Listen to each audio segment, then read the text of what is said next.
Existem dois tipos principais de revisões: narrativas e sistemáticas.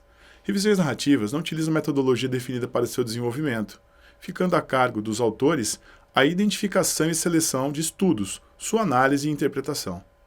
Dessa forma, a revisão pode refletir o ponto de vista dos autores, e os artigos referenciados poderão ter sido escolhidos com base a defender esses argumentos. A revisão sistemática é um tipo de revisão que se propõe a responder uma pergunta específica de forma objetiva e imparcial. Para isso, utiliza métodos sistemáticos e definidos anteriormente na identificação e seleção dos estudos, na extração dos dados e na análise dos resultados. O método sistemático, como o próprio nome indica, é necessário para minimizar erros e apresentar resultados confiáveis. O primeiro passo para uma boa revisão sistemática é elaborar a pergunta principal do estudo. Essa questão vai nortear todo o trabalho. Depois que for estabelecida, a pergunta de pesquisa é necessário buscar nas bases de dados trabalhos que têm relação com o tema proposto. Para realizar a pesquisa nas bases de dados, é necessário definir uma string de busca, uma cadeia de caracteres com radicais de palavra-chave interligadas por operadores lógicos. Grande parte do sucesso da pesquisa está na definição da string de busca escolhida, e um dos pontos do curso será centrado em como escolhê-la.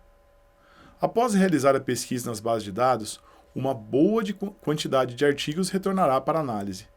De acordo com a pesquisa, filtros podem delimitar recortes temporais da língua na qual os artigos estão escritos, entre outros, a fim de escolher os artigos que têm maior relação e relevância para responder à pergunta inicial do estudo. Depois da primeira seleção do material pesquisado com uso de filtros, faz-se necessária realizar uma criteriosa avaliação do material pesquisado. Nesse caso, será necessário ao menos ler o resumo dos artigos e classificar sua relevância em relação à pergunta a ser respondida pelo estudo. Essa fase é trabalhosa, mas como serão indicados no curso, algumas ferramentas podem auxiliar na classificação do material.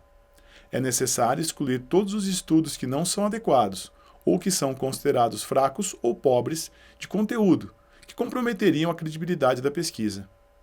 É importante escolher artigos que apresentem qualidade e relevância, que possam contribuir para o desfecho das principais dúvidas e que agreguem valor à pesquisa. A última etapa da revisão sistemática consiste na apresentação dos resultados, sendo a parte da redação uma das mais difíceis, mas de suma importância. O texto tende a apresentar um resumo crítico, no qual é destacada a relevância do trabalho. É importante também apresentar dados negativos, que podem abrir espaço para novos estudos e investigarem esses motivos que levaram a esses dados. Não são recomendados longos períodos ao expressar as ideias. Como já houve a catalogação dos resumos, como as citações, elas devem ser distribuídas na introdução, no referencial teórico, na metodologia, nos resultados e nas considerações finais. Para proporcionar novos projetos de pesquisas, ela é essencial na vida do acadêmico e do pesquisador, porque, além de ampliar a sua capacidade crítica, abre espaço para uma análise diferente das teorias já escritas. Assim, se há informações contraditórias ou respostas negativas, há opção de uma investigação mais profunda. Ao viabilizarem, de forma clara e explícita, um resumo de todos os estudos sobre determinada intervenção, as revisões sistemáticas nos permitem incorporar um espectro maior de resultados relevantes, ao invés de limitar as nossas conclusões à leitura de somente alguns artigos. É importante destacar que esse é um tipo de estudo retrospectivo e secundário, isto é, a revisão é usualmente desenhada e conduzida após a publicação de muitos estudos sobre um tema. É importante ressaltar que a revisão sistemática depende da qualidade das bases de dados a serem pesquisadas. O público-alvo desse curso. Esse curso foi pensado para pesquisadores em geral e qualquer outra pessoa que tenha algum interesse na área de pesquisa. Qualquer um que se enquadra nesse aspecto, com certeza vai achar ferramentas bem valiosas, bem importantes para a rotina de pesquisa ao longo dele. Estudantes de graduação ou mesmo de ensino técnico que precisam concluir o TCC. Nesse caso, é bem importante que você tenha uma bagagem bibliográfica sólida para construir um TCC que seja realmente inovador. e também aqueles que estão tendo oportunidade de realizar uma IC, né, uma iniciação científica.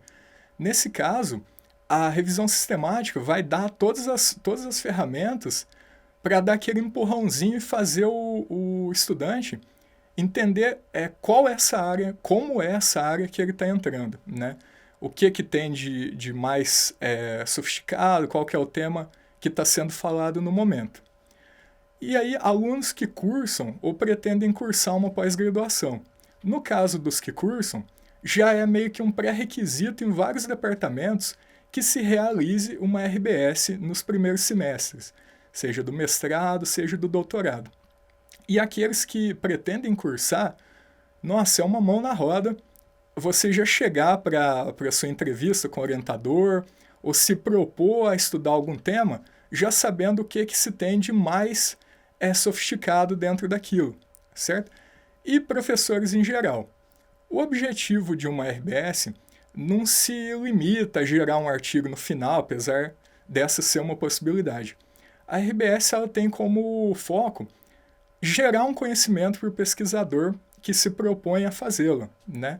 Nesse caso, o professor que está elaborando um curso, uma disciplina, começando pela RBS, ele vai estar com uma bagagem bem atualizada do que se tem de estado da arte dentro daquele tema.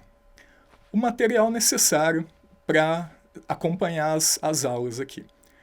Em primeiro lugar, infelizmente, a gente vai precisar de um computador com Windows instalado. Para quem tem outros sistemas, né, como Linux, por exemplo, talvez seja necessário o uso de um emulador. É um pouquinho mais complicado o processo de instalação. Isso por quê? Porque a gente vai estar usando um software que vai estar norteando e auxiliando nesse processo da revisão, que é o chamado Start. Apesar dele ser gratuito, ele é voltado para o Windows. O segundo ponto é o livre acesso às bases acadêmicas de dados. Então como que a gente acessa elas? Quem está vinculado, de alguma forma, a universidades federais ou faculdades públicas em geral, já tem o acesso ao CAF-CAPES. Por meio dele, a gente tem acesso a centenas de bases de dados. E aí é por lá que a gente vai encontrar os artigos, baixar metadados, vocês vão entender tudo isso ao longo do curso. E para quem não está vinculado à universidade pública, até um certo ponto desse curso, vai dar para acompanhar em bases livres, né, como é o caso do Google Acadêmico. Então, é o seguinte, se você não se enquadra nessa categoria de vínculo, como aluno, professor ou funcionário de uma universidade, que tem acesso, segue o curso. Com certeza, até a gente vai pontuando aqui quais são os conteúdos reservados e quais são os conteúdos abertos. Mas com certeza vai enriquecer a sua rotina de pesquisa. Só reforçando o que o professor Leonardo já comentou, a gente tem já uma prática recorrente dentro da academia, a revisão bibliográfica simples, né, ou narrativa. Só que ela cai num risco de gerar um viés de confirmação. Então, o que é isso? Muitas vezes a gente começa a pesquisa por meio de uma indicação do orientador, ou às vezes a gente vai tateando ali mesmo pelo Google, vê um autor que a gente se identifica e pesquisa mais sobre ele, pesquisa sobre os alunos dele, o grupo de pesquisa, aqueles outros pesquisadores que dialogam com ele. E o que acontece? Muitas vezes, não estou dizendo que isso não seja importante, é super enriquecedor, dá para aprender bastante sobre uma área que a gente não conhece dessa forma. Mas a gente corre o risco de ver só um lado da moeda, né? A gente parte do senso comum, propõe um recorte que, na verdade, não está abrangendo todo o estado da arte. E, através da revisão bibliográfica, ela é uma forma agnóstica de filtrar qualquer forma de conhecimento, qualquer coisa que tenha sido publicado.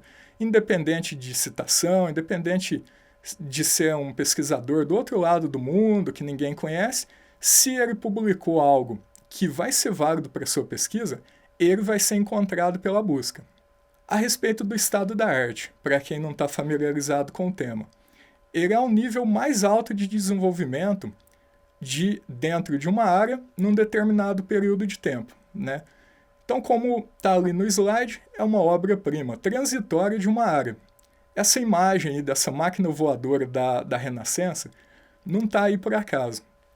Em algum momento, ali século XV, XVI, isso é o que tinha de top na engenharia aeronáutica, em termos de aviação e tudo mais. A gente sabe que está muito longe do que a gente tem em termos de avião hoje em dia. Mas não dá para se desprezar que foram esforços feitos nessa época que geraram o que a gente tem hoje. Então, tudo que a gente tem de mais moderno hoje, que dá para se dizer que é o topo dentro de uma área, tem que se manter em mente que vai ser transitório. Independente disso, dessa transitoriedade, é importante que a gente saiba qual é, né? Muitas vezes a gente está buscando uma resposta para algo que já foi respondido nos últimos anos, né? Primeira vez que apareceu isso na ciência foi no artigo do Supply, onde ele fala que in the present state of the art, this is all that can be done.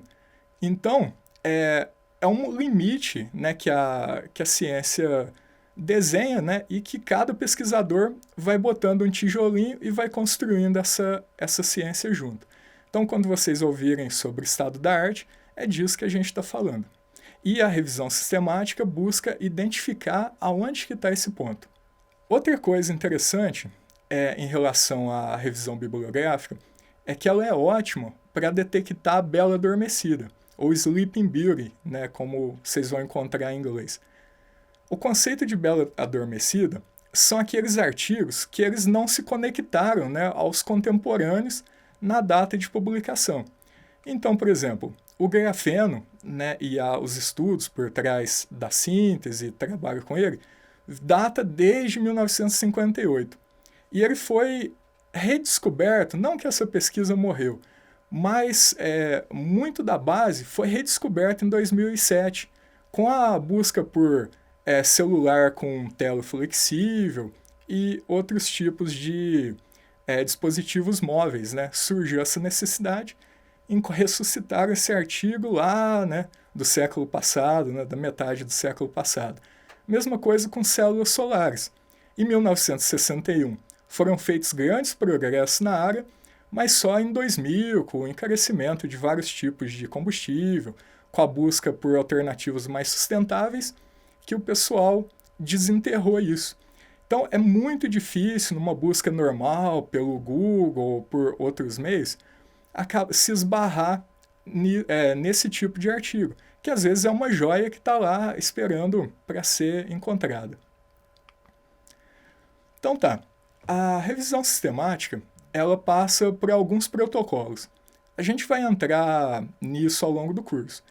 Por enquanto, a gente dividiu aqui em 5 partes, mas para ficar um pouco mais dinâmico e situar você nessa busca que a revisão sistemática se propõe a fazer.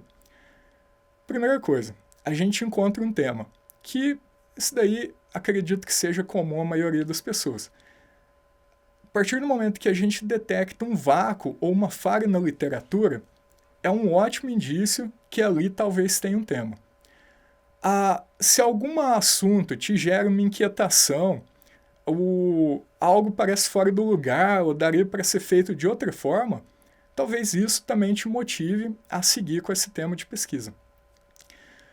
Por fim, esse negrito não está à toa no slide, que é o seguinte: a investigação de intersecções entre áreas distintas geralmente é onde gera algumas pesquisas muito interessantes. Áreas diferentes às vezes buscam soluções em comum sem que dialoguem entre si, né? Então, se você for capaz de se abrir nesse sentido de buscar em coisas que às vezes não parecem ter relação imediata, talvez você seja essa ponte, né? Talvez você consiga unir essas duas áreas e gerar um estudo que realmente vai ser inovador. A segunda etapa, ela está intimamente ligada com os objetivos que a gente tem quanto à realização da RBS. A RBS, necessariamente, ela precisa responder questões. E quais questões são? Geralmente são questões que ainda não estão respondidas, né? Que elas, como os estudos, às vezes, de alguma área, podem ser muito localizados ou muito centrados em torno de alguma coisa, é a RBS que vai fazer essa conexão entre os estudos. Então, idealmente, a gente formula ali entre 1 e 3 questões. Pode ser mais, isso não é regra, mas é que a gente também tem que se manter realista quanto ao que a gente vai ser capaz de responder. Eu vou mostrar vários exemplos aqui ao longo do curso, mas de início é isso. Pensa em uma pergunta que você não consegue responder através de uma busca simples ou que gera algum tipo de discordância, né, entre especialistas, e a RBS vai permitir que a gente recorra a tudo que já foi escrito em busca dessas respostas. A terceira etapa. Aqui a gente vai estabelecer keywords. Né? O que são keywords nas palavras-chave? As bases que a gente vai estar pesquisando possuem uma sintaxe própria, né? Uma forma de escrita que permite a gente aglutinar vários termos de pesquisa ao mesmo tempo. Então, se você entra e joga um termo sozinho ali, o resultado vai acontecer o que muita gente chama de explodir, né? Então vai aparecer um monte de artigos, milhares de artigos, que não tem relação com a sua pesquisa em si. Então, a gente começa a somar keywords de uma forma inteligente, usando aqui alguns macetes que eu vou passar no slide a seguir, e através disso a gente consegue fechar mais esse resultado, certo? É interessante ainda que a RBS ela pode ser feita sozinha. Não é o ideal. Quando ela é feita em dupla, ou às vezes até em um grupo de pesquisa, tem mais gente capaz de propor alguma palavra, né, que para aquela pessoa parece que faz mais sentido, né, dentro daquilo lá. Mas vamos ver exemplo agora. Aqui tem alguns exemplos. Eu vou falar bastante aqui da minha pesquisa ao longo do trabalho, porque eu vou usar ela de exemplo para tudo que a gente vai fazer na parte prática aqui na segunda etapa do curso, certo? Então, começando, uso de aspas. Quando a gente trabalha com uma palavra composta, como é o caso do meu termo de pesquisa aqui, que é realidade virtual. Se eu apenas digitasse realidade virtual em uma dessas bases de pesquisa, apareceria tudo que tem o termo realidade e tudo que tem o termo virtual. Então, botando aspas, eu forço a busca a me retornar apenas resultados que tenham essas duas palavras na sequência. Então, imagina o quanto eu consigo remover só aí e o tanto de coisa desnecessária que aparecia se não fosse assim. Em seguida, a gente tem aí o modificador AND, né, que é a palavra E em inglês. Quando eu quero forçar que necessariamente duas palavras apareçam, independente da posição no texto, né? No caso, a minha busca ela está aí numa intersecção entre ergonomia e engenharia. Botando o modificador AND, eu garanto que vai ser não só alguma coisa na área da saúde, focada em ergonomia, e não só alguma coisa meramente tecnológica dentro da engenharia. Eu estou unindo essas duas áreas. Quando isso não é necessário, a gente pode trocar o AND por OR. Então, o OR, ou em inglês, ele permite que o resultado retorne tanto um quanto o outro, né? Então, ergonomia or engenharia, qualquer um dos dois sendo satisfeitos, né, aparecendo essa palavra ao longo do texto, ele vai retornar. O outro macetezinho, que é super importante a gente ser capaz de identificar. Como as palavras elas variam muito, né, em termos de conjugação, plural e tudo mais, a gente pode trabalhar apenas com o radical da palavra. Então, no caso de agricultura, Existem várias variações, né? Então, agricultor, se você está buscando em mais de um idioma, você vai ter agriculture, né? Você tem a palavra agrícola e tudo mais. A partir do momento que você fecha ali no radical, ou no que está mais perto de um radical, no caso agri, seguido de asterisco, ele vai abranger todas essas variações e vai pescar muito mais resultado do que eu tentar ficar adivinhando todas as variações da palavra agrícola, certo? Por fim, esse pode ser um pouco mais complicado para quem não tem muita noção de programação, mas não é nada de outro mundo. A gente pode adicionar também os parênteses, né, para fazer pequenos grupinhos. Então vamos ver esse exemplo aqui do slide. Avião or airplanes and aeroporto or airport. Nesse caso, se a busca encontrou avião ou airplanes e ao mesmo tempo aeroporto ou airport, vai retornar o resultado certo.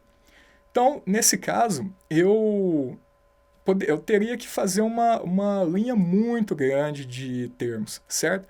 Conseguir resumir. Então, no caso, seria avião and aeroporto, avião and airport, or airplanes and aeroporto, e assim vai. A gente acaba perdendo alguma coisa nesse processo. Então, usem conscientemente aí os parênteses. Nos exemplos práticos, com certeza, isso vai ficar mais claro, né?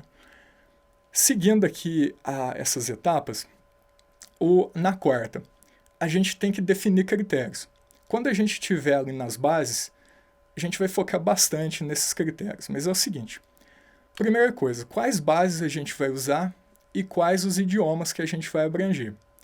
Existem algumas bases que são meio que quase padrão, porque elas são respeitadas, tem um filtro legal, né, não pesca aí qualquer coisa, e são generalistas, então geralmente elas sempre estão lá. É o caso do Scopus, da Web of Science, entre outras, né? Só que também tem aquelas bases mais específicas de cada área, né? Como a Engineering Village para engenharia, e PubliMed para medicina e por aí vai. E em seguida, só voltando nas bases, é interessante que tenha pelo menos 3. Se for um número muito vasto de bases, acaba ficando muito conteúdo e acaba retornando muita redundância, né? Que, dependendo do escopo do estudo, foge um pouco, né, do tempo e do que a gente tem disponível. Em segundo, idiomas. Em geral, a maior parte das RBS, elas focam no idioma inglês. É pouco comum que tenha mais de um idioma incluso, porque acontece o seguinte, no caso da gente, se a gente, por ser falante nativo do português, se a gente opta pelo português e o inglês, podem acusar a gente de estar seguindo um viés. Você está botando português, por que não espanhol, mandarim e por aí vai, certo? Então, infelizmente, acaba tendo essa opção pelo inglês, que é uma língua um pouco mais geral. No caso de algum estudo que é focado no Brasil, em alguma coisa assim, ok, dá para se fazer inteiramente em português.